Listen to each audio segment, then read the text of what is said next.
Artinya ibarat sebuah rumah ya.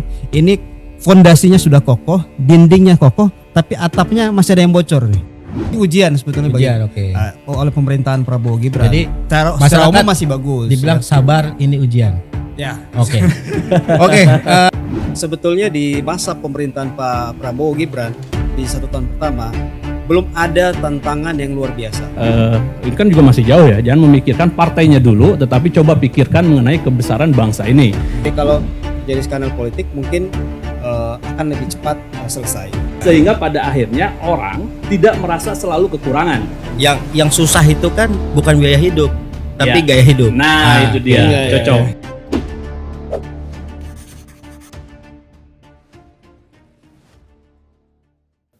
Oke, selamat berjumpa dengan saya Ade Bondon di acara Suara Angka Podcast LSI DNIJA. Podcast ini dikhususkan untuk membedah hasil survei rutin yang dilakukan oleh LSI DNIJA yang biasanya hanya kami rilis melalui konferensi pers. Kali ini akan dibedah lebih dalam melalui podcast. Untuk kalian yang ingin menikmati dan juga menyukai acara ini, silakan di-subscribe, komen, dan share sehingga bisa lebih banyak nanti episode-episode podcast yang akan kami lakukan. Pada kali ini saya tidak sendiri, saya ditemani oleh 2 rekan saya, sesama peneliti LSI DNIJA. Di sebelah kanan saya ada Aji Alfarabi. Assalamualaikum. Waalaikumsalam. Sebelah kiri saya ada Ardian Sopa. Salam sejahtera. Salam sejahtera. Jadi kalau teman-teman yang rutin mengikuti hasil survei dirilis, ini 2 teman saya mungkin tidak terlalu asing ya, karena memang mereka berdua yang biasa menjadi juru bicara dari LSI, sehingga kali ini kita akan lebih banyak mengupas hasil survei terbaru yang kebetulan kemarin juga dirilis sama Bro Aji ya. Mengenai rapor merah dan juga rapor biru Prabowo. Nah, ini menarik nih, dari judulnya saja kita sudah dapat ya 5 rapor biru, 2 rapor merah. Berarti ada yang bagus, ada juga yang kurang bagus. Nah, ini mungkin lebih elaborasi lebih dalam nanti sama Bro Aji. Untuk sebelum masuk ke hasil nih, kira-kira bisa diterangkan dulu nggak nih mengenai survei LSI DNIJA, mungkin rutinnya seperti apa, kemudian juga metodologinya, dan kira-kira responden yang biasa dipakai itu berapa banyak. Silakan. Oke bro, LSI DNIJA mengerjakan 2 survei ya, 2 kali survei dalam setahun ya. Ini rutin berarti ya? Iya, ini rutin dalam setahun, dan ini adalah survei pertama lah pasca pelantikan presiden ya.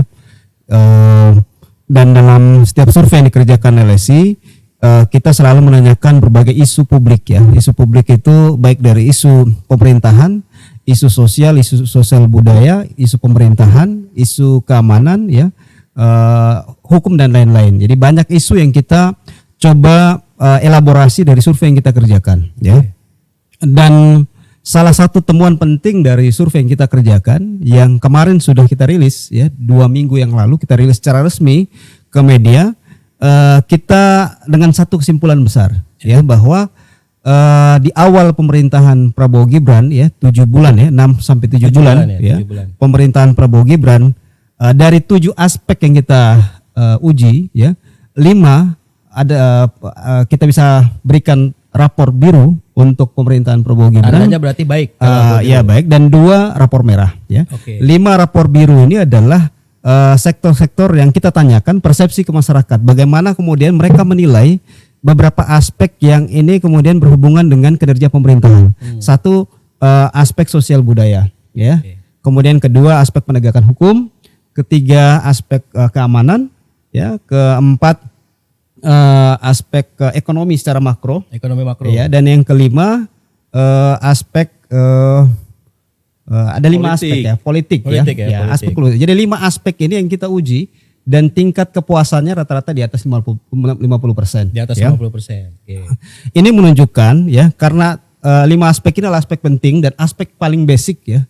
Ini menunjukkan bahwa fondasi pemerintah ini cukup baik ya, karena trust masyarakat terhadap pemerintah ini masih dalam level yang masih bisa kita katakan bahwa level yang baik ya, karena di atas 50% persepsi kepuasannya ya. Jadi hanya dua hal atau dua poin yang kita sampaikan atau kita temukan ini merupakan rapor merah dari pemerintah Prabowo Gibran, dan rapor merah ini adalah sektor yang sangat penting ya, karena sektor ini adalah sektor ekonomi. Dua isu yang selama ini menjadi isu yang sangat isu sehari-hari masyarakat ya. Pertama adalah soal lapangan kerja ya, dan yang kedua terkait dengan sembako ya. Jadi pertama terkait lapangan kerja, ketika kita tanyakan kepada masyarakat, ke publik dalam survei yang kita kerjakan, apakah mereka, apakah Bapak Ibu ya merasakan ya bahwa saat ini mencari lapangan kerja itu lebih mudah atau lebih sulit dibanding setahun yang lalu ya. Dan mayoritas ya di atas kurang lebih sekitar 60% ya, 60,8% itu menyatakan bahwa mereka menganggap bahwa mencari kerja saat ini itu lebih sulit dibanding tahun lalu. Oke. Ya. Ini yang warning pertama buat pemerintah Prabowo Gibran. Indikator dari situ berarti ya. Mereka Ya. lebih menganggap lebih mudah sulit ya. tahun lalu dibanding tahun ini. Iya betul. Yang kedua adalah aspek pertanyaan tentang sembako ya. Jadi kita tanyakan apakah mereka merasakan bahwa untuk bisa memenuhi kebutuhan sehari-hari ya terkait dengan sembako misalnya, apakah lebih mudah atau lebih sulit? Ini juga sekitar 50% sekian menyatakan lebih sulit ya. Jadi di antara 7 aspek ini 5 rapor biru, 2 rapor merah. Jadi yang ingin kita sampaikan atau data ini berbicara bahwa pemerintahan Prabowo Gibran di 6 bulan atau 7 bulan pasca dilantik ini sudah di on the right track ya, karena 5 versus 2 nih ya, 5 bagus 2 jelek ya. Artinya ibarat sebuah rumah ya, ini fondasinya sudah kokoh, dindingnya kokoh, tapi atapnya masih ada yang bocor nih. Nah, atap yang bocor ini di bidang ekonomi, dan ini adalah bidang yang sangat urgent ya. Ini terkait kehidupan sehari-hari ya. Meskipun secara makro dinilai bagus tadi ya. Oh ya, jadi secara makro ekonomi kita dianggap stabil ya. Artinya bahwa pemerintah dianggap mampu mengendalikan inflasi, ya, nilai tukar rupiah kita juga masih terjaga, tapi di aspek yang sangat mikro terkait dengan kehidupan mereka sehari-hari ini yang jadi masalah ya. Jadi inilah sesuatu yang dirasakan, ini warning bagi pemerintah. Karena aspek ekonomi itu adalah sesuatu yang dirasakan ya. Kita punya banyak contoh ya. Misalnya di Brazil ya, Lula da Silva di tahun 2023 ya. Punya program-program sosial yang menarik, bagus sekali. Tapi ketika ekonominya bermasalah, tingkat kepuasan terhadap pemerintah juga menurun. Begitupun di contoh-contoh secara domestik ya, kita punya banyak kasus. Dulu di tahun 2014 ya, ketika pertama kali Jokowi terpilih sebagai presiden, di awal pemerintahan juga itu terjadi goncangan di awal ya. Kalau kita masih ingat dulu ada kenaikan kebijakan menaikkan harga BBM ya. Dalam waktu seketika Jokowi yang saat itu ya dipilih dengan euforia yang luar biasa, dukungan publik yang luar biasa, itu tiba-tiba jatuh pamornya, jatuh kepuasannya karena kebijakan menaikkan harga BBM. Karena menaikkan harga BBM itu punya efek yang cukup langsung terhadap kehidupan sehari-hari masyarakat ya. Jadi itu yang mungkin menjadi salah satu temuan menarik yang dari survei yang kita kerjakan kemarin. Oke, sebelum masuk ke rapor merah ya. Ini menarik nih, ada rapor biru ya. Mungkin ke Bro Sopa nih.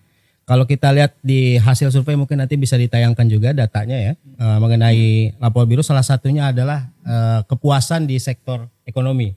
Nah, ini yang menarik kalau kita coba breakdown data dari hasil dari survei kemarin. Ini ada beberapa misalnya untuk suku. Nah, suku ini ada fenomena menarik. Pertama di mereka yang berlatar belakang suku Sunda. Jadi di suku Sunda ini kita tahu ya kemarin Prabowo unggul lumayan telak ya di Jawa Barat ya, yang memang suku Sunda banyak di situ. Itu tingkat kepuasannya khusus di masalah ekonomi ada di angka 43,4%. Berarti kan ini ada di bawah 50% ya tingkat kepuasannya. Kemudian untuk suku Batak ya, Sumatera Utara, ini juga boleh dibilang kantong suara Prabowo kemarin yang besar. Di sana itu tingkat kepuasannya di bidang ekonomi di angka 46,7%. Lagi-lagi di bawah 50%. Nah, ini juga lebih menarik di Sumut karena di sana ada kepala daerahnya masih jadi bagian menantu ya, Bobi ya. Nah, ini juga menarik kita lihat. Dan kemudian yang selanjutnya suku Betawi. Nah, ini cukup rendah kepuasannya, hanya di angka 44,4%. Kalau fenomena seperti ini dari hasil data survei kira-kira gimana, Sob? Iya betul, ketika kita breakdown daripada suku-suku yang ada di Indonesia, hampir semua suku kita coba breakdown yang besar-besar ya. Jadi tadi memang terlihat bahwa ada 3 suku yang relatif kalau misalnya kita lihat secara breakdown per suku itu memang di bawah 50%. Sehingga menimbulkan pertanyaan, kok bisa ketika di agregat makro itu di atas 60% sehingga rapor biru, tetapi ketika kita breakdown itu ternyata ada berapa suku yang mendapatkan nilai yang di bawah 50%. Tadi disebutkan misalnya ada Sunda, kemudian juga ada Betawi, kemudian juga ada Batak. Dan memang 3 suku ini suku yang menarik ya, karena Sunda sendiri sebagai populasi tentu terbesar di Jawa Barat ya. Meskipun dalam survei ini tidak hanya di Jawa Barat, tetapi juga di seluruh yang ada di Indonesia. Jadi orang Sunda yang ada di Maluku, orang Sunda yang ada Sulawesi, orang Sunda yang ada di Papua itu juga bisa masuk menjadi survei kita. Sehingga ini sebenarnya tidak hanya menggambarkan di satu populasi saja, tetapi memang berdasarkan suku yang ada. Nah menarik kenapa Sunda tadi di bawah 50%, meskipun kalau misalnya kita lihat data yang lain, ini juga menarik. Jawa misalnya, sebagai populasi terbesar bahkan di angka survei kita mencapai 40%-an. Jadi masyarakat Indonesia itu 40%, 39, sekian persen itu menyatakan diri bahwa dia bagian daripada suku Jawa. Dan di situ memang terlihat 74,3%.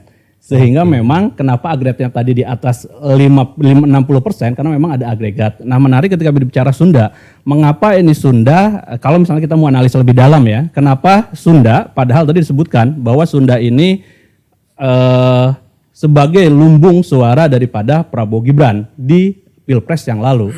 Tapi kenapa misalnya sekarang merasakan bahwa keadaan ekonomi ini lebih buruk lagi, lebih buruk ya, yang hanya menyatakan baik hanya sekitar 43,4%. Ini tentu hal yang perlu kita sikapi ya, baik daripada publik itu sendiri, baik juga sebenarnya terutama buat pemerintah. Berarti masih ada permasalahan terutama di suku-suku yang tadi disebutkan, Sunda, Betawi, kemudian juga Batak. Nah untuk suku-suku yang lain, Jawa, Melayu, Madura, bahkan misalnya Bugis, Minang dan sebagainya, ini relatif memang dalam posisi yang relatif baik. Jadi kalau misalnya kita simpulkan, betul bahwa secara track pemerintahan ini dalam kategori yang baik, dalam posisi yang positif, optimisme masyarakat sedang ada, tetapi jangan lupa juga ada 3 suku terutama yang menyatakan bahwa ekonomi kita nggak baik-baik saja. Sehingga mungkin treatment pemerintah itu juga bisa diarahkan ke 3 suku ini. Tentu ini menjadi PR pemerintah di antara hal-hal yang positif yang sudah dilakukan, sehingga kalau misalnya ini dinaikkan tentu juga akan menaikkan rapor biru atau rapor ekonomi pemerintahan Prabowo Gibran yang ada. Ya bro, gue nambahin ya. Pertama data ini kan terkesan kalau hanya 3 suku ini aja ya. 3 suku, Sunda, Batak sama Betawi. Yang sentimennya di bawah 50% kepuasan di bidang ekonomi secara makro, bidang ekonomi makro ya.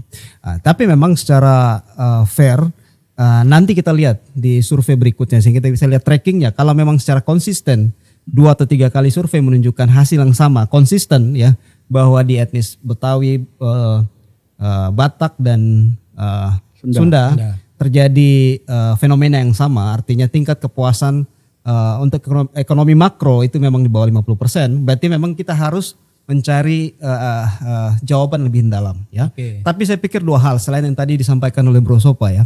Pertama adalah dukungan saat pemilu dengan kepuasan pasca pemilu itu 2 hal yang berbeda ya. Kalau secara teori kan kita tahu bahwa ketika pemilu kita bicara tentang voting behavior ya. Di saat itu orang menilai atau memilih calon presiden itu adalah ekspresi kepercayaan dan harapan mereka terhadap seorang calon presiden ya.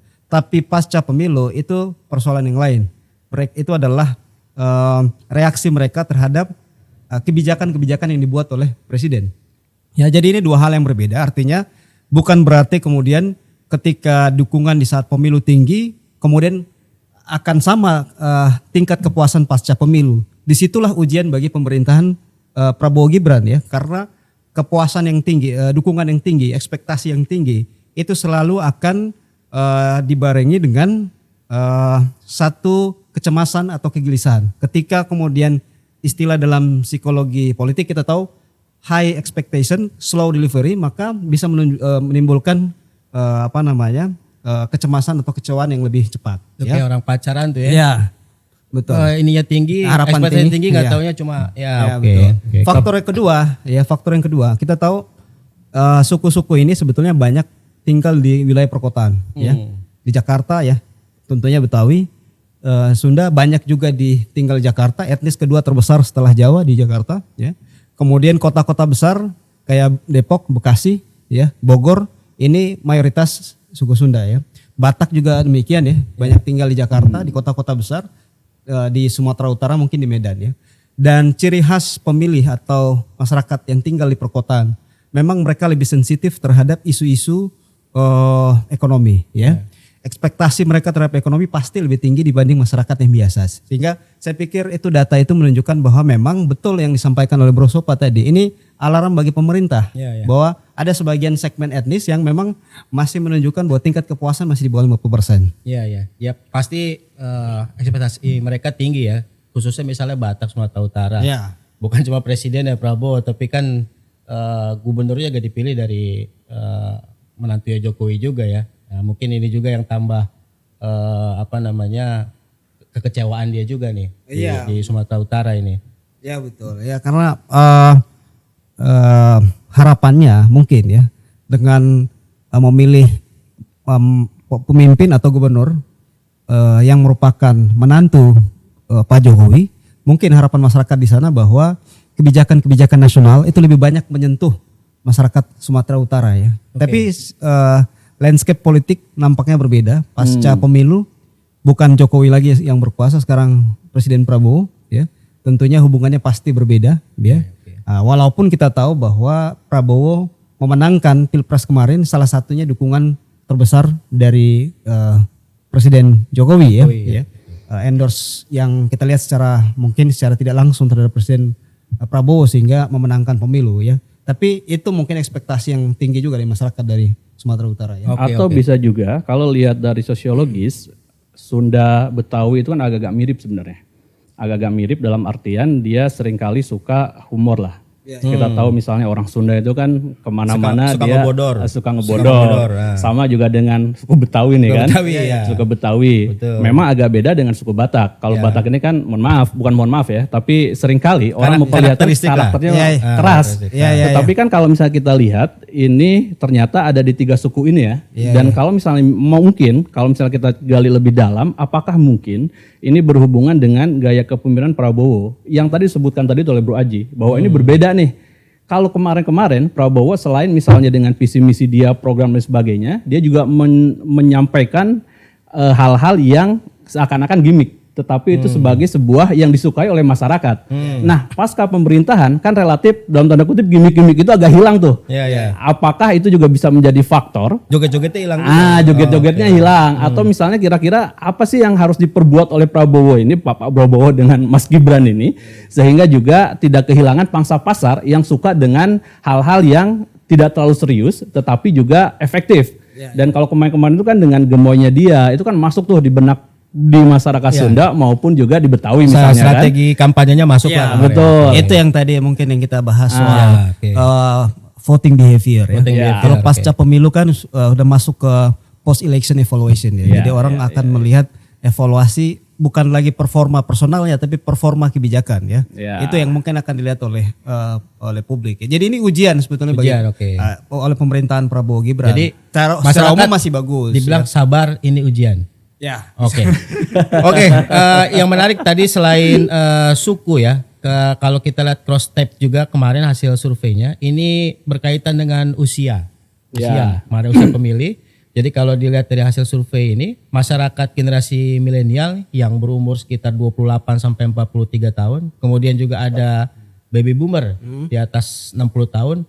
Ini justru tingkat kepuasannya nih cukup rendah ya, di bawah 70%. Kepuasan terhadap ekonomi. Ekonomi ya. Ya. Nah ini penjelasannya seperti apa Ji? Iya. Kenapa yang di segmen milenial dan boomer justru paling kecil tuh ininya? Iya. Memang dari data ini kalau ada perbedaan dukungan ya. Ketika kita breakdown data, ya, contohnya kepuasan terhadap ekonomi makro, tapi ada disparitas kepuasan di kelompok-kelompok usia tertentu. Ini menunjukkan bahwa ada yang unik dari setiap kelompok usia. Jadi nggak bisa kita samakan. Ya. Kelompok milenial itu tentunya adalah kelompok yang lebih terdidik dan melek informasi. Ya. Mereka bisa biasanya mendapatkan informasi dari berbagai macam alternatif informasi. Ya. Bukan hanya dari satu sumber, tapi biasanya mereka akan mencari berbagai informasi. Mereka bisa memperoleh informasi dari berbagai macam sumber, ya, sehingga mereka lebih kritis. Mereka juga tadi yang mungkin sempat kita bahas bahwa ekspektasi mereka juga lebih tinggi, ya, karena mereka punya narasi, mereka punya perbandingan secara global, karena mereka terdidik, ya, sehingga ekspektasi mereka terhadap pemerintah pastinya jauh lebih besar dibanding kelompok usia yang lain. Yang kedua, kalau kita bicara soal kelompok baby boomers, ini yang menarik, ya. Kelompok baby boomers atau mereka yang usianya di atas 60 tahun. Ini dalam psikologis kita ada yang disebut sebagai historical benchmark, ya. Jadi mereka punya semacam memori masa lalu, ya. Memori masa lalu, jadi selalu bilang dulu misalnya, ya, masa oma atau masa opa begini loh. Ini lebih ke pengalaman. Iya, pengalaman masa lalu. Jadi mungkin mereka hidup di masa Orde Baru. Ya. Yang ketika itu memang ekonomi kita masih stabil, ya. Kemudian mungkin cari kerja juga lebih mudah. Sehingga memori-memori itu yang kemudian membuat mereka menilai situasi sekarang, merasa bahwa situasi sekarang lebih buruk atau lebih kurang baik dibanding masa lalu, ya. Jadi ini sangat terkait dengan memori mereka terhadap pengalaman hidup mereka sampai saat ini, ya. Iya. Itu kalau di lagu tuh ojo dibandingkan. Tapi menarik juga karena tadi kan sebenarnya bukan hanya baby boomer tetapi juga milenial, ya, yang dia secara kepuasan itu di bawah. Usia milenial nih. Nah, itu. Jadi milenial itu yang kira-kira dia lahir itu ya sekitar umurnya sekarang mungkin 30 sampai 40 tahunan lah, ya. Iya, 28 sampai 43 tahun. 28 sampai 43 tahun. Yang berarti itu sebenarnya kalau misalnya kita lihat keadaannya, dia itu berarti kan relatif kalau misalnya udah nikah, berarti udah nikah agak lama, 40 tahunan. Tapi juga relatif berarti dia udah punya anak misalnya kan, anak 1 atau 2 atau bahkan misalnya 3. Tapi yang 28 itu pun udah mikir buat pernikahan misalnya. Mau persiapan ya. Persiapan. Sehingga dalam konteks itu tentu ketika misalnya dia berbicara terhadap ekonomi itu kan juga terhimpit lah. Apalagi kita tahu misalnya ada sandwich generation, kemudian juga hal-hal yang memang harus menjadi tanggung jawab dia. Kalau misalnya sebelum usia dia 25, mungkin dia masih kuliah, kemudian juga ya masih ada orang tua dia yang membiayain tanpa dia harus berpikir dan sebagainya. Tetapi ketika masuk ke usia tadi 28 sampai 43, itu kan tentu tekanan hidup itu semakin besar, ya.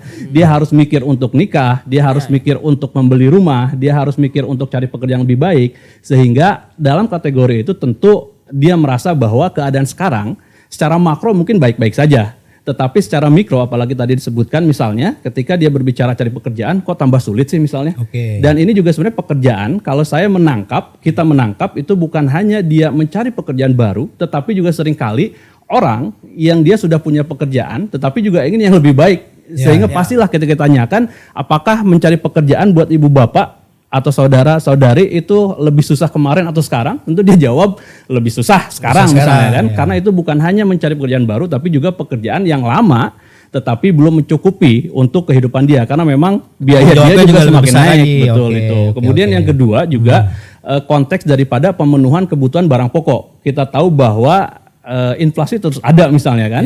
Kemudian juga ada pengiritan daripada pemerintah yang ada sekarang misalkan efisiensi. Sehingga itu juga menambah bukan beban ya, tapi menambah tanggung jawab yang harus lebih besar lagi. Di satu sisi tanggung jawab dia semakin besar, di satu sisi lagi bahwa keadaan ekonomi tidak sebaik yang dibayangkan. Sehingga memang tadi menjawab pertanyaan mengapa misalnya kepuasan di milenial kemudian juga di baby boomer. Tentu baby boomer juga masih memikirkan nih apalagi yang usia 28 sampai 35. Ini anak-anak kita kira-kira kok kerjanya gini-gini aja misalnya kan. Nggak ada peningkatan karir dan sebagainya. Sehingga mungkin itu yang menggambarkan kenapa usia milenial dan baby boomer itu yang memang masih belum maksimal ya kepuasannya ya. Tapi data ini menarik, Bro. Gue pikir bangsa ini, pemerintah maupun bangsa ini harus bersyukur dengan sinyal data ini ya, bahwa kelompok milenial kita itu masih kritis ya. Masih kritis, punya ekspektasi yang tinggi ya. Karena generasi ini adalah generasi yang generasi masa depan bangsa kita tentunya ya. 10-20 tahun ke depan Indonesia menjadi emas pemimpin. berarti milenial ya. Iya, Yang lebih banyak 2045 isi ya. adalah generasi ini ya. Jadi ketika ekspektasi salah satu tadi tesis yang kita diskusikan bahwa mengapa di kelompok milenial tingkat harapan atau ekspektasi dan itu tinggi dan kekecauannya juga besar, ketidakpuasan terhadap ekonomi makro masih tinggi, ini menunjukkan bahwa mereka kritis terhadap pemerintah ya. Ini adalah sinyal bagus ya.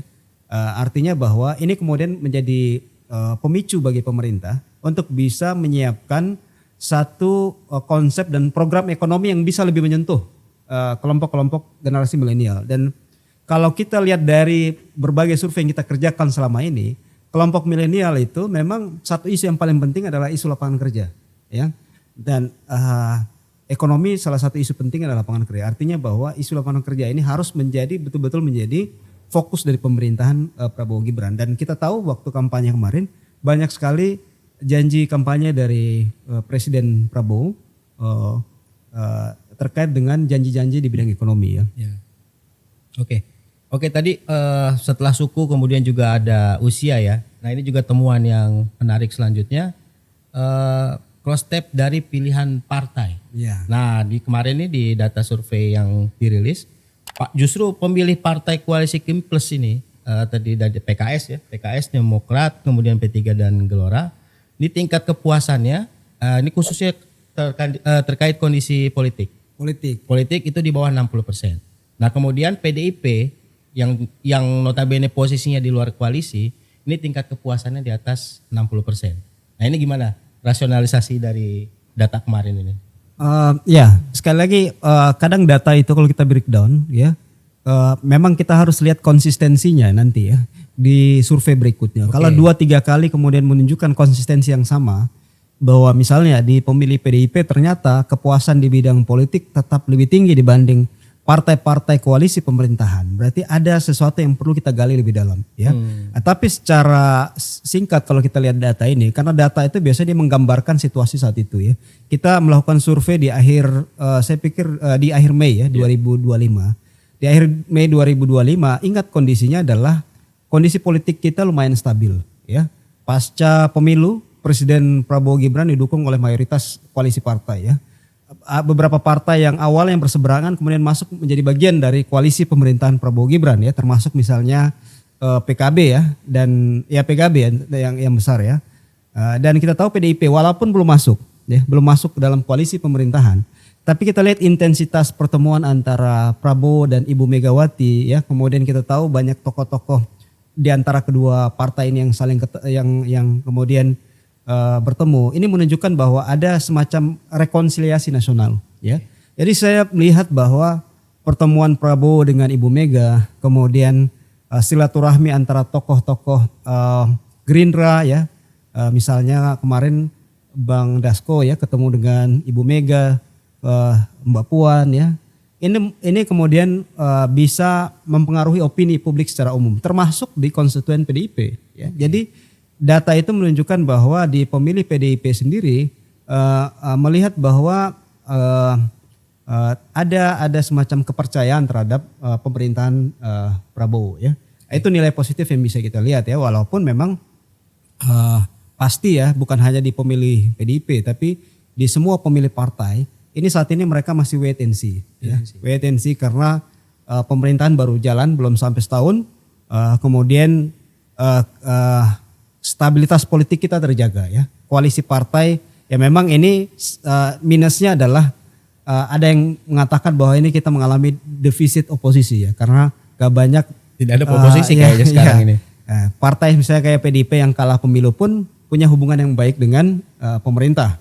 Nasdem juga demikian ya, menyatakan oposisi tapi mereka bahasanya oposisi yang baik juga terhadap pemerintah. Jadi karena stabilitas politik kita terjaga, dan saya melihat efek dari pertemuan-pertemuan tadi, sekali lagi pertemuan Prabowo dengan Ibu Mega, kemudian pertemuan tokoh-tokoh Gerindra dengan tokoh PDIP itu mampu membuat suasana politik kita lebih adem ya. Oke, Sob, itu tadi kita sudah bahas di ekonomi makro, kemudian politik. Nah kemudian ini ada isu spesifik nih, misalnya mengenai revisi Undang-Undang TNI. Nah ini kira-kira berpengaruh atau tidak nih terhadap persepsi masyarakat penilaiannya di sektor publik ini, terutama di bidang politik, hukum, dan keamanan? Oke, sebelum masuk ke situ, menarik juga tadi mengenai peta PDIP yang ternyata lebih banyak puas, padahal dia berada di luar oposisi ya. Berada di posisi dibandingkan dengan yang partai-partai yang ada di pemerintahan yang ada sekarang. Kok secara tingkat kepuasan terhadap politik itu lebih tinggi ya. Ini hal yang menarik dan ini juga mungkin menjadi sebuah warning buat PDIP sendiri. Karena kalau misalnya ini terus bertahan, tentu pemilih-pemilih PDIP yang kemarin pilih PDIP, karena kita tahu bahwa 2024 pemenang pemilu masih PDIP. Dan dengan perjalanan waktu yang tidak begitu lama, 7 bulan, itu ternyata banyak pemilih-pemilih PDIP yang puas terhadap pemerintahan Prabowo. Karena kita tidak bisa menafikan bahwa sumber elektabilitas itu dari kepuasan yang ada. Sehingga ini memang kabar baik buat Pak Prabowo dengan partainya Gerindra, tetapi ini sebuah warning buat PDIP, itu catatannya satu. Kemudian yang kedua juga, ternyata tidak serta-merta bahwa partai-partai yang mendukung terhadap pemerintahan Prabowo dalam artian gabung di koalisi yang ada, dia otomatis pemilih-pemilihnya juga mendukung. Karena tadi lihat misalnya kepuasan terhadap partai-partai yang ada di pemerintahan tidak setinggi bahkan dibandingkan PDIP. Yang di Kimples justru lebih rendah. Lebih rendah, sehingga ini mungkin menjadi PR, terutama PR buat ketua-ketua partai yang ada di Kimples ini ya. Justru menterinya ada di sini semua ya. Betul, sehingga memang jangan misalnya, ini kan juga masih jauh ya, jangan memikirkan partainya dulu, tetapi coba pikirkan mengenai kebesaran bangsa ini. Kira-kira apa yang bisa dilakukan sehingga minimal pemilih-pemilihnya dia mendukung dulu program-program pemerintah. Karena kita meyakini bahwa pemerintah sudah berada di rek yang benar, sehingga dukungan yang lebih kuat daripada masyarakat itu juga ditentukan ya, diperlukan. Sehingga itu bisa nyambung dengan kebijakan daripada yang ada di pemerintahan tadi itu. Baru kita nyambung ke tadi hal yang kedua mengenai isu-isu yang revisi undang-undang TNI dan sebagainya, spesifik dan seterusnya. Ini memang tidak bisa dilepaskan bahwa konteks daripada politik tentu salah satu turunannya tidak mau itu adalah RUU TNI. Meskipun kalau misalnya kita gali lebih dalam, ketika orang berbicara politik misalnya ya, ketika kita tanyakan mengenai politik itu, ya buat masyarakat misalnya itu lebih kepada pertarungan elit yang ada di benaknya oleh mereka ya. Ketika kita tanya itu, apakah ini memang sering terjadi tidak pertarungan elit yang ada di masyarakat misalnya. Ketika tidak terjadi pertarungan elit, dia merasa bahwa politik baik-baik saja. Sehingga mengapa juga pada akhirnya itu masuk kepada nilai yang lebih tinggi ya di politik, menjadi rapor yang biru kan di antara 5 indikator-indikator yang lain sebagainya. Nah, kalau misalnya RUU ini kita melihat memang dia multidimensi. Jadi tidak hanya politik tetapi juga bisa masuk sosial budaya, bisa masuk juga terhadap pertahanan, keamanan dan sebagainya. Dan kalau misalnya kita lihat daripada keadaan sekarang, itu kan memang dari sisi-sisi yang ada itu relatif positif. Rapor biru dari politik, kemudian keamanan, kemudian juga sosial budaya, kemudian juga hukum, kemudian juga ekonomi misalnya secara makro. Yang negatif di dua sisi yang ada. Nah, mengapa ini bisa terjadi padahal RUU sebagaimana kita tahu banyak juga pertentangan-pertentangannya. Ini pertama misalnya strategi pemerintah dalam meredam isu dari RUU ini juga berarti bisa dikatakan berjalan dengan baik. Nah itu kayaknya smooth banget ya. Baik banget. Kalau kita lihat sempat ada demo-demo, ada apa tiba-tiba hilang begitu. Nah itu dia, karena persepsi masyarakat sangat tergantung daripada peristiwa-peristiwa yang terjadi. Semakin banyak respon, semakin banyak katakanlah demo-demo dan sebagainya, tentu masyarakat juga terpaan itu. Dan pemerintah juga tidak tinggal diam bahwa RUU TNI ini mau muncul, yang bertebaran di luaran sana bahwa ini dui fungsi ABRI akan kembali misalnya, itu ada kontra narasinya juga bahwa ini bukan untuk itu kok, tapi ini untuk menjaga keamanan misalnya atau memberdayakan TNI Polri dan sebagainya. Sehingga karena pertarungan itu berdua, sehingga pada akhirnya masyarakat menyatakan bahwa ini masih bagus kok. Terbukti dari mana? Terbukti dari penilaian dia terhadap 5 aspek yang mendapatkan rapor biru ini. Tambahan sedikit bro, memang isu revisi undang-undang TNI ini kan isu yang segmented ya, kelompok sebetulnya banyak kelompok menengah ya, kelompok menengah baik dari sisi mungkin pendidikan maupun ekonomi ya. Jadi kelompok ini memang walaupun sedikit tapi mereka vokal ya, sehingga mungkin rame di media sosial ya. Kita lihat juga banyak demo-demo yang mungkin muncul dari kalangan kampus ya, kemudian aktivis pro demokrasi. Karena isu ini kan terkait dengan supremasi sipil ya. Kalau orang yang punya concern terhadap supremasi sipil, demokrasi, pasti memang tertarik dengan isu ini ya. Karena dalam revisi Undang-Undang TNI kan ada 3 hal ya, paling tidak yang menjadi concern ya. Pertama, perluasan jabatan sipil yang bisa diisi oleh militer aktif ya, oleh TNI aktif. Kemudian yang kedua, operasi non militer ya, artinya ditambah mereka TNI bisa masuk ke dalam beberapa kegiatan-kegiatan non militer ya. Jabatan-jabatan Yang ketiga sipil, kan usia pensiun ya. Jadi bagi sebagian kelompok yang concern terhadap isu ini memang ini menarik. Tapi karena memang sangat segmented, tentunya secara agregat tidak banyak berpengaruh memang. Tapi untuk ini mayoritas penting, masyarakat ya. berarti ini bukan isu yang menarik untuk mereka ya. Iya, karena masyarakat Atau kita justru- populasinya memang tidak concern dengan isu itu. Atau justru keberhasilan pemerintah mendistraksi isu ini dengan isu yang lain. Saya pikir salah satu PR kita untuk memperbaiki kualitas demokrasi kita itu pastinya dengan bagaimana kemudian kita tetap menjaga bahwa regulasi-regulasi yang tetap menjaga supremasi sipil itu harus terjaga ya. Jadi isu ini memang untuk ke depan untuk bangsa ini untuk memperbaiki kualitas demokrasi memang cukup penting ya. Tapi untuk mayoritas masyarakat secara umum memang isu ini tidak mengenal langsung hal-hal yang sangat mendasar bagi masyarakat secara umum. Atau bisa juga kita katakan bahwa mungkin kelompok kecil tadi, yang segmented tadi, tidak mampu untuk mengangkat isu ini menjadi isu bersama karena isu ini kan sangat segmented. Perlu edukasi yang panjang kepada masyarakat bagaimana kemudian implikasi dari revisi undang-undang ini terhadap masyarakat secara luas. Jadi karena ini sangat segmented isunya. Ya, masih berkaitan dengan aparat nih ya. Jadi kalau dari sisi isu mengenai ini, mengenai hukum ya. Mari kita tahu nih data yang kita berhasil himpun, yang mungkin nanti juga bisa ditampilkan datanya. Setidaknya ada 5 kasus pembunuhan nih yang dilakukan oleh aparat ya terhadap warga sipil. Ini banyak berita yang kita lihat kemarin. Pertanyaannya adalah apakah ini menjadi faktor yang menyebabkan sektor hukum menjadi yang paling rendah? Nomor 2 tingkat kepuasannya di atas ekonomi. Kemarin kita lihat angkanya itu di angka 67,8%. Nah ini kira-kira termasuk salah satu faktor atau memang ada faktor lain? Ya kalau soal hukum, persepsi masyarakat itu kan kalau bicara hukum itu selalu referensinya adalah penegakan hukum sehari-hari. Ya, memang penegakan hukum sehari-hari kita secara umum sejak mungkin sejak tahun 2005 kalau kita lihat data yang kita punya ya LSI itu penegakan hukum itu kan selalu di angka yang moderat ya, nggak pernah di atas 80% seperti data sekarang misalnya di bidang sosial budaya atau bidang keamanan yang bisa di atas 80% ya. Karena penegakan hukum ini adalah sesuatu yang sangat sensitif ya, menyangkut kalau makanan. Kalau soal ekonomi kan menyangkut dengan perut ya. Kalau soal hukum ini kan menyangkut dengan rasa keadilan ya. Satu yang mereka alami sehari-hari ya. Ya dan sering dijumpai dalam kehidupan sehari-hari oleh masyarakat secara luas ya. Sehingga isu-isu misalnya bahwa kadang pemerintah atau hukum keras ke bawah, tumpul ke atas itu menjadi isu ya. Masyarakat bisa menilai ya. Karena banyak kemudian pemberitaan ya, banyak sekarang sosial media juga banyak kemudian memberitakan terkait kasus-kasus itu ya. Apalagi misalnya di tahun ya kita lihat nanti ya komitmen karena ini presiden baru ya. Tentunya di 10 tahun kemarin masa pemerintahan Pak Jokowi banyak kritik yang kemudian muncul terkait dengan proses penegakan hukum. Betul. Ya. Dan itu terbawa kemana-mana sampai ke bidang politik terkait dengan ya proses di Mahkamah Konstitusi dan lain-lain itu kan bagian dari kritik-kritik terhadap penegakan hukum ya.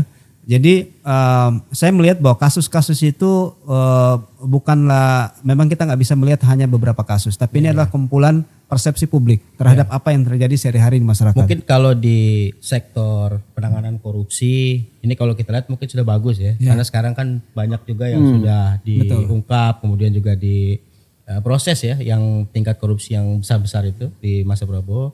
Tapi mungkin yang masih di level bawah itu sekarang kan ada istilah no viral no justice. Nah ini jadi nunggu viral dulu baru ada keadilan. Nah ini mungkin yang aspek lain mungkin yang mempengaruhi penilaian terhadap itu. Betul, dan di hukum juga Kalau misalnya kita lebih gali di masyarakat, ketika kita tanya mengenai hukum, kemudian dia memberikan penjelasan, itu seringkali sederhana. Tadi yang Bro Adi sampaikan itu, bahwa sejauh mana pemerintah menegakkan hukum. Dan dilihat bahwa dalam penangkapan kasus-kasus korupsi yang ada, itu dilihat masyarakat sebagai hal yang positif, bahwa ternyata banyak kasus hukum terutama korupsi itu yang diberantas, terutama ketika masuk zaman Pak Prabowo ini ya. Kita tahu ada beberapa kasus yang besar bahkan mencapai 1 triliun bahkan lebih besar lagi ya. Gede-gede Kita lihat semua seperti tuh. itu. Pertamina misalnya. Pertamina, kemudian juga ada Antam misalnya kan, kemudian juga ada Timah dan sebagainya. Ada kemarin juga yang Miara Pramugari itu. Nah, itu saya agak kurang mengikuti kalau hal itu ya. Kita nggak tahu. Korupsi miliaran cuma buat Betul. Nah, jadi Miara Pramugari. Ya, Bapak Betul. ingat yang itu aja. Iya, saya konsen ke situ. konsen ya. Jangan sampai bahwa penegakan hukumnya udah berjalan, tetapi juga masih menemukan PR. Jadi masyarakat masih melihat bahwa bahwa ada yang ditangkap, tetapi seringkali hukum ini seakan-akan dia tidak setimpal dengan hukuman yang diberikan misalnya. Bahwa ada masyarakat yang tadi misalnya mencuri ayam kok hukumannya itu sampai dengan berapa tahun misalnya kan. Itu hampir sama dengan orang yang korupsi besar-besaran. Nah itu yang disampaikan oleh masyarakat. Bahwa memang betul bahwa hukum mendapatkan rapor biru tadi 67 tetapi juga masih ada kekurangannya. Nah kekurangannya di mana? Ini lebih pada tadi yang disebut Bro Aji itu saya setuju bahwa ini rasa keadilan. Bahwa ketika dia mendapatkan hukum harusnya kan juga dihukum dengan efek kerusakannya ya, atau buat masyarakat kecil seberapa besar dia korupsi tanda kutip. Kalau misalnya semakin besar harusnya juga semakin lama hukumannya sehingga memang menimbulkan efek jerak buat yang lainnya.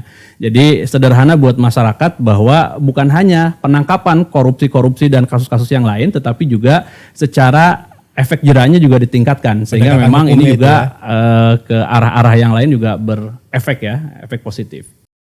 Oke, sekarang kita bahas mengenai rapor merah ya. Tadi dari 2 rapor merah dari hasil survei, salah satunya adalah masyarakat merasa susah mendapatkan pekerjaan. Padahal kita tahu waktu kampanye Prabowo Gibran itu menjanjikan akan membuka 19 juta lapangan pekerjaan baru. Nah berarti ini bisa dikatakan program ini memang masih belum efektif.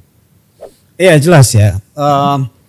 Ini yang harus kita ingat, ini adalah awal pemerintahan Prabowo Gibran ya. Tentunya banyak sekali kebijakan-kebijakan yang dijanjikan di saat kampanye itu belum terlaksana ya. Dan kalau kita lihat dari sisi opini publik ya, mengapa kemudian mayoritas masyarakat menyatakan bahwa masih sulit mendapatkan pekerjaan ya dibanding tahun lalu ya. Kemudian ya rapor merah yang lain misalnya soal pemenuhan kebutuhan pokok sehari-hari. Ini kan mengindikasikan bahwa ada persoalan di bidang ekonomi ya, dan janji kampanye yang kita tahu bahwa itu menjadi salah satu daya tarik dari pasangan Prabowo Gibran adalah janji dalam bidang ekonomi ya. Dan sejak dulu ya, sejak lama kita tahu Prabowo adalah sosok yang cukup lekat dengan isu-isu ekonomi ya.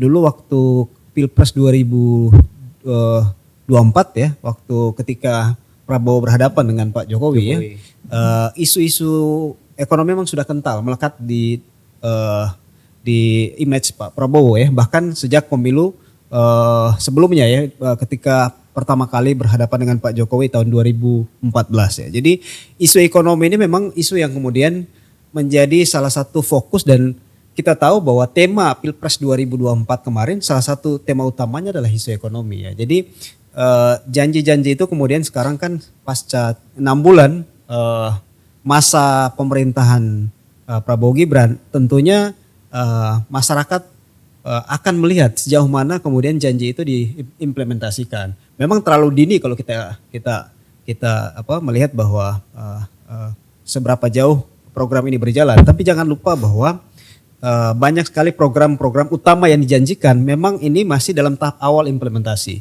ya. Misalnya ya, program makanan bergizi gratis ya. Program ini dalam berbagai survei itu menunjukkan bahwa tingkat kepercayaan masyarakat terhadap program ini cukup tinggi. Masyarakat yakin bahwa program ini punya efek yang bagus. Bahkan dari berbagai macam kita lihat ulasan secara ekonomi, sebetulnya program ini nantinya punya efek multiplier effect terapi ekonomi ya, karena dia bisa menumbuhkan pelaku-pelaku usaha di level lokal ya, kemudian dia bisa menumbuhkan lapangan kerja. Tapi ini kan program yang baru awal diimplementasikan. Sejak awal program ini katanya menargetkan kurang lebih sekitar 17 jutaan ya penerima, baik pelajar maupun ibu hamil ya. Tapi terakhir kita mendapatkan keterangan atau penjelasan ya dari pemerintah bahwa angkanya akan ditingkatkan kurang lebih sekitar 80 jutaan penerima ya. Dan inilah angka yang sangat besar. Kalau kemudian program ini berjalan dengan efektif, maka sebetulnya ini sedikit banyak akan mengatasi persoalan-persoalan tadi, termasuk soal lapangan kerja. Ya, belum lagi program-program yang lain. Ada beberapa program pemerintah yang kita tahu merupakan program prioritas ya, soal hilirisasi, kemudian program-program strategis lainnya yang diasumsikan bisa menarik lapangan kerja yang besar ya. Jadi tentunya kalau kita mengukur janji kampanye dengan implementasi kebijakan saat ini dalam 1 tahun awal pasti belum banyak yang berjalan ya. Tapi yang kemudian menjadi hal positif yang sekali lagi kita sampaikan dari temuan survei kita ini adalah fondasi pemerintah sudah sangat baik ya. Kepercayaan publik dari sisi semua aspek tadi 5 aspek itu sudah sangat kokoh. Tinggal bagaimana tadi ibarat rumah ini atap yang bocor ini ditambal sama pemerintah. Oke, tadi disinggung soal MBG ya. Ini kan termasuk salah satu program mercusuar juga ya, di samping Danantara, kemudian juga Koperasi Merah Putih. Nah, menurut Luji, kalau misalnya ini sudah berjalan semua, keberhasilan program-program ini dampaknya signifikan nggak? Ya tentunya kita akan mengukur dari sisi opini publiknya ya. Tapi program yang sangat menyentuh kehidupan sehari-hari masyarakat, karena itulah yang kemudian menjadi ukuran ya. Ketika janji kampanye diukur dari realitas kebijakan nanti ya, itu kan yang akan menjadi ukuran publik ya. Sesuatu yang bisa dirasakan adalah satu program MBG tadi, makan bergizi gratis, dan yang kedua mungkin koperasi ya, koperasi Merah Putih ya, yang targetnya cukup besar jumlahnya, itu mungkin berefek langsung ke masyarakat secara luas ya. Dan kalau program ini berjalan, tentunya kalau kita lihat dari sisi jumlah saja, MBG targetnya kurang lebih sekitar 80 sekian juta ya. Artinya ketika program ini berjalan, maka tentunya efeknya akan sangat baik, bukan hanya secara ekonomi tapi secara politik ya. Legitimasi politik pemerintahan Prabowo Gibran tentunya akan semakin kuat, karena program ini jangan lupa menyasar segmen populasi paling besar ya, segmen populasi menengah ke bawah. Jadi secara politik legitimasinya makin kuat, secara ekonomi mungkin bisa menumbuhkan ekonomi. Walaupun memang banyak catatan yang perlu kita lihat ya.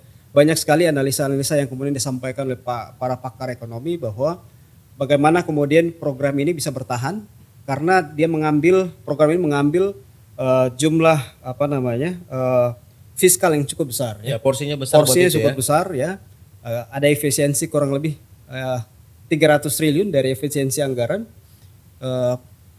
Program pertama sudah kurang lebih sekitar 97 triliun katanya untuk program MBG. Ditambah lagi katanya sekitar 100 triliun ya untuk bisa mencapai 80 juta sekian. Dan diestimasikan kalau sampai 4-5 tahun maka butuh kurang lebih sekitar 400 triliun sekian ya. Nah, kita banyak sekali tantangan, apalagi kita tahu sekarang kondisi ada ancaman secara global ya, perang Iran Israel ya, yang bisa saja memicu kenaikan harga minyak dunia. Kalau harga minyak dunia naik, mungkin saja tekanan terhadap fiskal kita makin besar ya, karena subsidi kita di bidang energi terutama BBM ya, Pertalite dan solar itu kan cukup besar ya, kurang lebih 300 triliun ya. Kalau harga minyak naik atau rupiah tertekan oleh dolar, maka ini juga bisa menjadi beban bagi pemerintah, sehingga pemerintah juga akan tertekan juga bagaimana memprioritaskan kebijakan ya, antara program-program prioritas yang membutuhkan uang dan bagaimana merespon kondisi-kondisi terkini, misalnya tadi harga minyak dan lain-lain. Oke, kalau Bro Haji bilang tadi kan meskipun pondasinya sudah bagus tapi atapnya masih bocor-bocor ya Sob.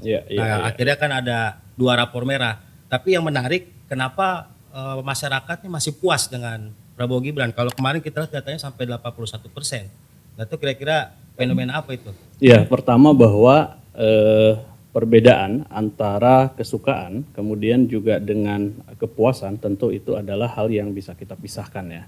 Karena kepuasan sendiri kan dia tidak hanya berpaku terhadap program-program yang dilakukan misalnya atau secara rasional saja kita menilainya. Tetapi juga bisa dilihat daripada sisi emosionalnya.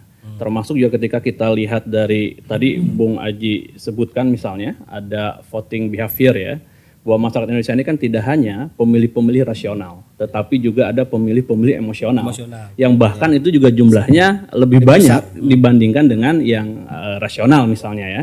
Sehingga wajar ketika misalnya dalam sisi-sisi kebijakan ada yang dilihat positif, tetapi juga ada yang dilihat negatif. Yang positif itu berarti yang tadi yang biru-biru itu ya. Kemudian yang negatif berarti yang merah-merah.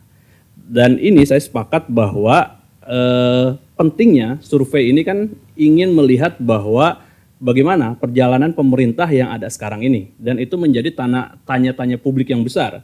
Karena masyarakat kita juga sekarang ini mungkin terbagi ya. Ada yang merasa bahwa Indonesia gelap misalnya. Tetapi juga ada narasi-narasi bahwa Indonesia ini optimis kok dan sebagainya. Dan mungkin hasil survei ini mengkonfirmasi hal itu. Bahwa memang ada yang merasa bahwa ini pesimis dengan tadi itu 2 indikator itu. Tapi juga lebih banyak ternyata yang optimis. Nah dalam kerangka itu tentu ada yang harus dipersiapkan oleh pemerintah. Yang biru-biru tentu menjadi nilai positif. Tetapi juga jangan lupa bahwa rumah ini masih belum sempurna. Tadi misalnya ada bocornya, baik bocor dinding atau atap atau lain sebagainya lah ya. Itu sebuah analogi. Dan pentingnya bahwa tidak hanya berpuas diri dengan yang rapor biru, tetapi ini PR yang bahkan kalau misalnya kita bedah ini kan memang menyangkut kehidupan sehari-hari masyarakat atau publik. Kita tahu misalnya lapangan pekerjaan tadi, kemudian juga misalnya mengenai pemenuhan sembako yang itu memang berhidupan dengan keseharian dan ini juga berkelindan bahwa orang ketika susah mencari pekerjaan tentu juga akan terhambat pemenuhan sembakonya sehingga pemerintah dalam kerangka ini tentu juga perlu untuk mempersiapkan strategi yang lebih kuat ya. Tadi disebutkan bahwa ya Danantara kan udah muncul. Kemudian misalnya MBZ udah segera udah jalan di beberapa titik dan sebagainya. Tinggal memang implementasi yang benar ya. Dan masyarakat mengapa misalnya masih puas juga? Di sisi rasional juga terbantu bahwa ini program misalnya baru berjalan 7 bulan. Kemudian ini juga program-program yang ya baru ya buat Indonesia. Dan antara misalnya menggabungkan seluruh BUMN yang ada menjadi sebuah kesatuan entitas yang baru misalnya, itu hal yang baru dan tidak mudah untuk melakukan hal ini. Kemudian juga MBZ yang tadi nilainya itu luar biasa besar, kemudian juga cakupannya begitu besar sehingga ini juga perlu penanganan yang luar biasa. Belum lagi misalnya tadi Koperasi Merah Putih misalnya, itu mau target 80.000. Nah kalau misalnya ini berjalan, tentu juga akan ada efek-efek ekonominya.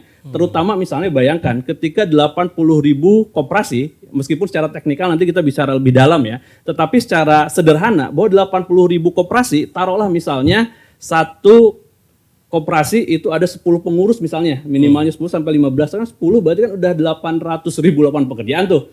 Itu baru 10, belum lagi yang terkena efek oleh itu, oleh koperasi ini sendiri ya. Jadi sebenarnya kenapa misalnya masyarakat juga melihat bahwa ini dalam track yang positif gitu ya, karena memang masyarakat melihat bahwa apa-apa yang dilakukan pemerintah ini karena memang baru jalan aja. Secara rasional seperti itu. Secara emosional kita juga bisa bedah nih. Bedah misalnya pertama bahwa ya memang Prabowo masih disukai oleh masyarakat secara personality misalnya. Tingkat kesukaannya masih tinggi ya? Tingkat kesukaannya masih tinggi, dia bahkan 90%-an ya. Jadi kepuasan kemudian juga itu nanti memang berhubungan dengan elektabilitas. Bayangkan dengan Presiden Amerika misalnya, atau presiden-presiden yang lain, itu kan mungkin di antara 50, paling tinggi 60. Jadi kalau udah cinta nih gula Jawa rasa coklat nih. Nah itu dia. Ya, memang kalau dari data bro, angka 81% kepuasan publik terhadap Presiden Prabowo ini termasuk angka yang tinggi ya.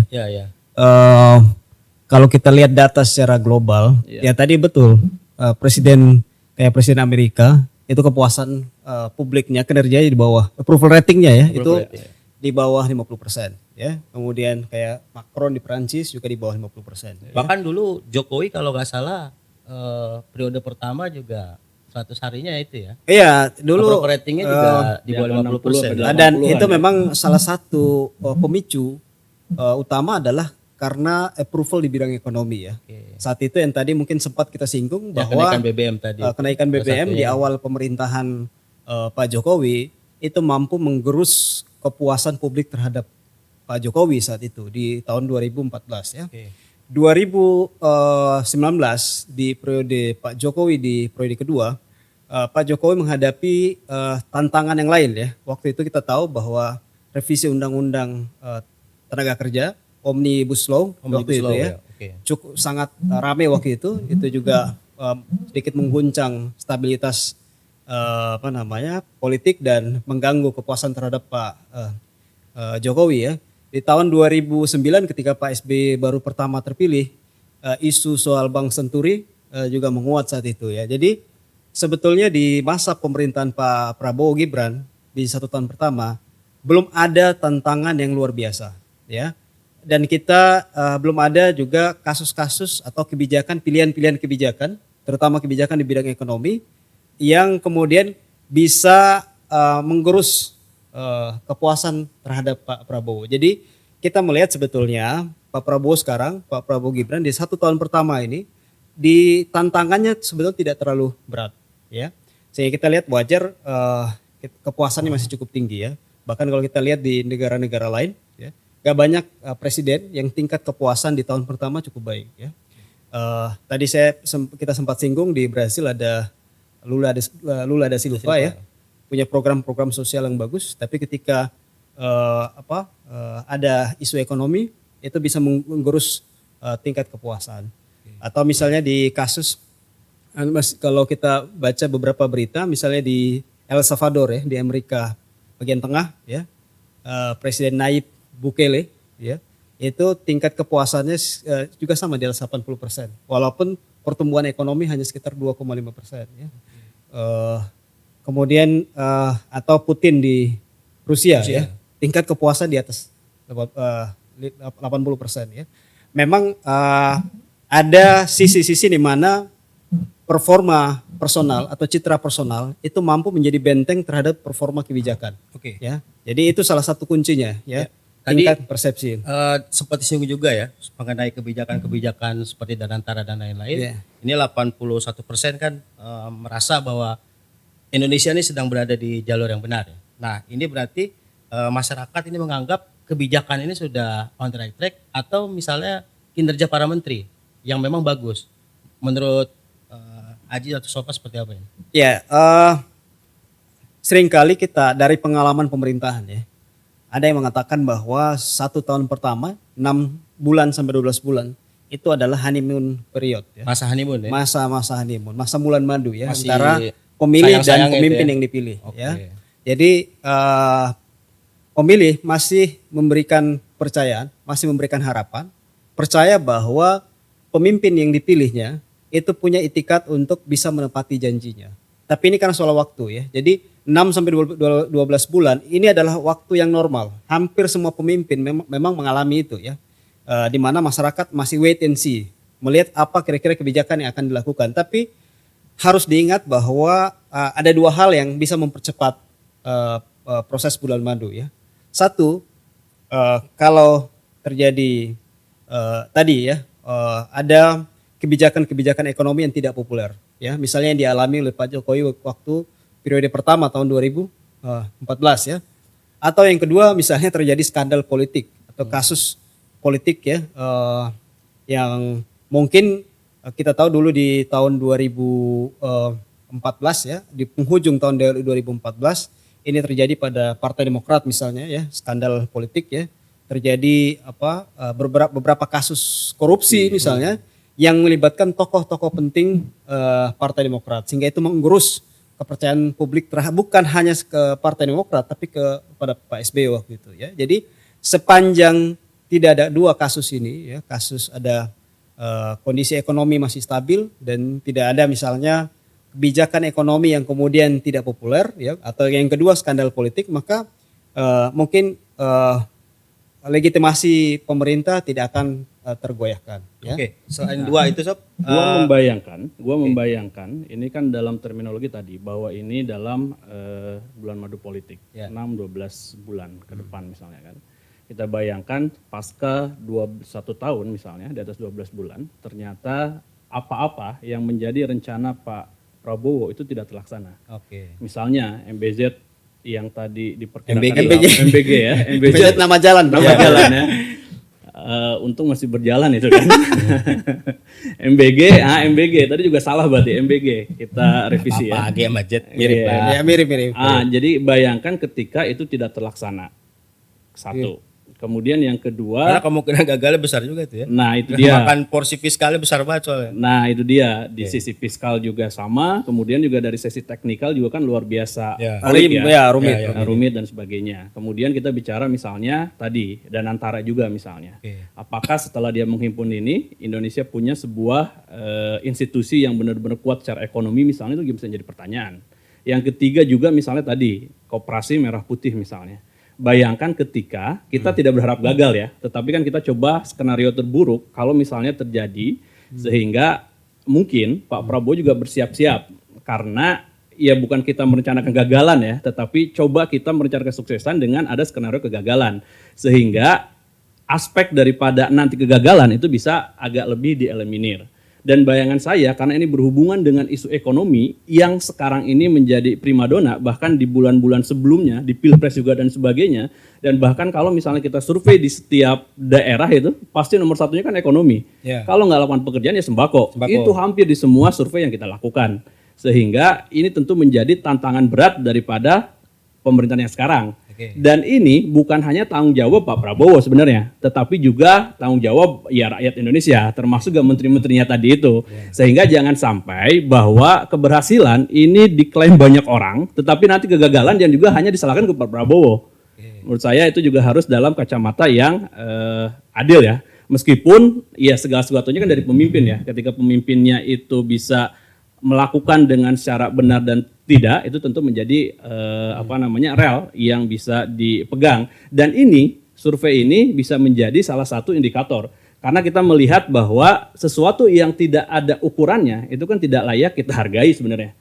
Dan kita tidak tahu sukses tidaknya. Nah ini mudah-mudahan yang 5 rapor biru, 2 rapor merah ini bisa menjadi indikator dari sisi publik ya. Tentu dari sisi yang lain bisa juga digali ya. Sehingga pemerintahan sekarang ini juga ya punya rel atau punya rambu-rambu lah. Jadi kalaupun misalnya kita nanti berkata yang agak kasar, yang ada keras, itu diingat sebagai sebuah luapan publik yang memang optimisme sebenarnya. Tetapi juga publik itu kan juga tidak harus hanya 5 tahun sekali untuk dia memutuskan siapa pemimpinnya misalnya. Tetapi juga dari sekarang bisa bersuara dan kita hadir mungkin sebagai salah satu saluran untuk itu. Karena tantangan Pak Prabowo sebenarnya bukan hanya di sisi-sisi yang dia janjikan, tetapi juga bagaimana dia merespon, apalagi dunia politik sekarang ini atau dunia internasional kan juga dalam keadaan tidak baik-baik saja. Dulu misalnya Ukraina sama dengan Rusia, kemudian Ukraina Rusia ya, kemudian juga Israel. India Pakistan, kemudian sekarang Israel Palestina awalnya, kemudian sekarang Israel Iran. Ini tentu bisa menjadi sebuah tantangan. Jadi istilahnya bahwa kita harus melihat bahwa oke, udah optimis nih keadaan, tetapi PR-nya tidak selesai sampai dengan di situ. Tetapi ini perlu diselesaikan sehingga janji-janji ekonomi sebagaimana disebutkan misalnya macan ekonomi Asia, dunia itu bisa terlaksana. Dan jangan lupa bahwa kita tidak bergerak dalam kepakuman, dalam artian kita hanya menyelesaikan janji-janji aja, tapi juga ada dunia internasional yang tentu bisa menjadi kekuatan atau bisa menjadi tantangan buat kita ke depannya. Oke, selain itu angka 81% ini tingkat kepuasan itu salah satu penyebabnya mungkin tidak adanya oposisi ya di parlemen. Nah sejauh mana itu berpengaruh? Karena kan tadi seperti singgung juga bahwa hampir dibilang kita nggak ada oposisi nih ya di parlemen. Nah kemudian juga nanti efeknya apa nih terhadap iklim demokrasi kita ini? Iya, kepuasan ini kan seringkali kita kalau kita lihat data mungkin kita punya pikiran ya bahwa ada paradoks ya, karena ada rapor merah, terutama rapor merah ini kan di bidang yang sangat penting ya, sangat mikro, ini terkait dengan kehidupan sehari-hari. Ini menyangkut dengan dapur, menyangkut dengan pasar ya, kehidupan rumah tangga keluarga Indonesia ya. Tapi di sisi lain kepuasan publik terhadap Pak Prabowo masih tinggi ya. Ini kan seringkali kita lihat sebagai paradoks ya. Namun tadi kita memang punya beberapa hipotesis ya, mengapa kondisi ini terjadi. Pertama karena seringkali disebut sebagai karena ada kuatnya citra personal, ya citra personalnya dari Pak Prabowo ya. Kita tahu tingkat popularitasnya masih tinggi ya, tingkat kesukaan terhadap Pak Prabowo masih tinggi. Jadi citra personal itu mampu menutupi atau menjadi benteng terhadap performa kebijakan ya. Secara teori memang seringkali orang katakan bahwa ini legitimasinya legitimasi yang sifatnya personalistik ya, bukan legitimasi yang berdasar pada kebijakan ya. Tapi kita lihat memang ini menunjukkan secara personal masyarakat secara luas itu punya kepercayaan terhadap Pak Prabowo ya. Karena tadi sempat kita singgung bahwa ketika masa kampanye jauh sebelum Prabowo menangkan Pilpres 2024, memang citra bahwa image bahwa Pak Prabowo adalah tokoh yang fokus pada isu-isu ekonomi memang sudah terbangun sejak lama. Dan kampanye 2024 kemarin juga tema yang seringkali kemudian menjadi tema utama kampanye Prabowo Gibran adalah tema ekonomi ya, sehingga memang image itu kemudian menjadi kuat. Yang kedua, kalau kita lihat dari sisi kebijakan-kebijakan yang ada ya, banyak sekali program-program prioritas yang memang belum berjalan. Ya, sehingga itu yang tadi kita katakan bahwa pemilih masih menunggu wait and see ya, sejauh mana kemudian program-program ini berjalan ya. Kalau program-program ini berjalan kemudian walaupun tantangannya juga banyak ya, tadi kita diskusi soal tantangan fiskal ya, belum lagi tantangan teknisnya kan soal bagaimana kemudian ini berjalan dengan baik, karena ketika mungkin beberapa kali berjalan banyak sekali muncul pemberitaan di media, di sosial media terkait dengan keluhan-keluhan para penerima MBG ya, soal nasinya. Jadi ini persoalan-persoalan lauknya nggak ada. Jadi ini kan persoalan-persoalan muncul. Belum lagi persoalan yang paling besar yang ditakuti sama publik secara luas, karena ini kan program yang mengambil budget cukup besar ya. Ya. Bagaimana kemudian program ini bisa berjalan dengan pengawasan yang baik. Ya, kita tahu bahwa masalah korupsi masih menjadi masalah besar buat bangsa kita ya. Persepsi masyarakat, kepercayaan publik terhadap pemerintah itu juga kadang tidak baik karena banyak sekali persoalan-persoalan ini yang muncul ya. Oke, berarti memang ini lebih kepada penilaian ini ya, penilaian pribadinya Prabowo sebetulnya. Soal kebijakannya memang masih dianggap bahwa ini memang masih on the right track, kita kasih waktu ya. Betul. Untuk pemerintah Prabowo ini berjalan. Oke, mungkin untuk penutup ya. Untuk penutup ini berdasarkan pengalaman bro-bro sekalian ini kan udah lama malang melintang di survei dan konsultan politik ya. 20 tahun deh. Berapa tahun? Nah, kira-kira nih kondisi honeymoon ini ya. Ya ini kira-kira berapa lama akan berlangsung? Kemudian hal mendesak apa yang harus dilakukan pemerintah supaya masalah-masalah ini bisa diatasi? Iya, mungkin tadi sempat disinggung ya, bahwa normalnya honeymoon pengalaman pemerintahan ya dari pemerintahan lokal, pemerintahan nasional di berbagai negara menunjukkan bahwa masa bulan madu itu kurang lebih sekitar 6 sampai 12 bulan. 6 sampai 12 bulan. Di situ publik dalam posisi istilahnya benefit of the doubt ya. Jadi dalam posisi bahwa mereka punya itikat percaya bahwa pemerintah punya itikat baik. Jadi mereka masih akan menunggu sampai kemudian pemerintahan berjalan dengan baik dan bisa merealisasi janji-janjinya. Tapi ada beberapa kondisi tadi yang kita sebut bahwa bisa kemudian dengan cepat menggerus kepuasan. Ya. Pertama, kalau kemudian ada kebijakan ekonomi yang tidak populer ya, misalnya soal BBM dan lain-lain, dan itu bisa kemungkinan terjadi ya, karena kalau kita lihat situasi global saat ini dengan perang Israel dan Iran, ya, ini bisa memicu kenaikan harga minyak dunia ya, dan itu bisa menekan fiskal kita karena subsidi kita di bidang untuk minyak subsidi cukup besar ya. Kalau kemudian subsidinya dipertahankan, maka program-program prioritas itu kemungkinan ruang fiskalnya makin kecil ya. Jadi pertama faktor ekonomi, yang kedua skandal politik ya. Kalau terjadi skandal politik mungkin akan lebih cepat selesai. Saya pikir hal yang perlu dilakukan oleh pemerintah ke depan untuk bisa menjaga minimal honeymoon ini bisa berjalan dengan baik ya dalam 1 tahun pertama, atau bahkan bisa dalam jangka panjang ya kepuasan tetap terjaga, maka memang hal pertama yang harus dilakukan adalah bagaimana kemudian mempercepat program-program prioritas ini untuk segera berjalan ya, terutama tadi MBG ya, program makanan bergizi gratis ya. Gimana kemudian jumlahnya semakin jumlah penerima manfaatnya semakin banyak ya. Kemudian programnya bisa berjalan dengan baik, begitupun dengan misalnya program Koperasi Merah Putih dan lain-lain. Yang kedua saya pikir penting juga ya pemerintah menjaga trust pemerintah lewat komunikasi publik yang baik. Oke, Ya. itu penting ya. Ya, komunikasi publik yang baik, karena kunci dari kita tahu di mana-mana ya bahwa komunikasi publik pemerintah menjadi kunci bagi persepsi mayoritas masyarakat kepada pemerintah ya. Jadi karena program-program prioritasnya butuh waktu, ini dibutuhkan satu kemampuan, kematangan komunikasi publik yang cukup baik sehingga masyarakat terjaga harapannya. Oke. Kalau lu Sob? Pertama bahwa ya namanya bulan madu sebenarnya nggak lama-lama sebenarnya. Iya. Masa selamanya bulan madu? Nah itu kan nggak mungkin selamanya bulan madu. Kalau misalnya selamanya bulan madu berarti ya nggak ada perceraian. Tapi minimal buat masyarakat itu mungkin dia seringkali melihat dalam 100 hari misalnya kan itu juga bisa dilihat. Dan 100 hari kemarin relatif smooth lah bahwa sebenarnya pemerintahan Prabowo Gibran itu menjanjikan berbagai hal sehingga tadi muncul program-program unggulan dan sebagainya. Itu kepuasan bukan 80% bukan hanya kita loh, bukan hanya LSI ya.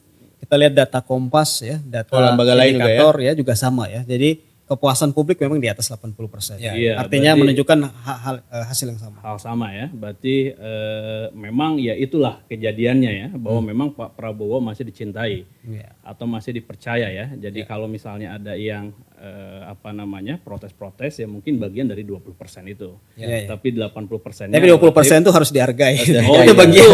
Suara juga itu. 20%. Tapi kalau misalnya dibandingkan sama 80% kan lebih banyak 80% ya nggak? Iya. Jadi supaya merubah rapor merah jadi rapor biru itu tadi ya berarti. Iya. Kebijakan yang sudah direncanakan itu dijalankan dengan baik. Sehingga memang, tapi juga penting, betul saya setuju dengan Bro Aji tadi bahwa memang masa bulan madu ini kan tergantung daripada sikapnya pemerintah yang ada. Sama seperti dalam rumah tangga misalnya kan, tergantung juga dari sikap suami istri yang ada ini kan. Oke. Jadi kalau misalnya dia bisa menjaga lewat komunikasi, lewat program-program, dan yang paling penting sebenarnya kan masyarakat diberikan tujuan atau end game dari katakanlah perintah Prabowo Gibran ini apa? Bahwa misalnya sudah ada koperasi, ini kan berarti untuk meningkatkan ekonomi misalnya kan, mikro. Kemudian ada Danantara, menjaga ekonomi secara makronya misalnya kan. Kemudian juga ada MBG, itu kan untuk stunting misalnya. Meskipun juga varian-varian yang lainnya kan juga ada ya. Sehingga itu yang perlu dikomunikasikan secara terus-menerus, tetapi juga tidak cukup dikomunikasikan dengan tanda kutip perbaikan-perbaikan ya, tetapi juga dalam satu titik juga harus ada pembuktian bahwa memang program ini juga berhasil.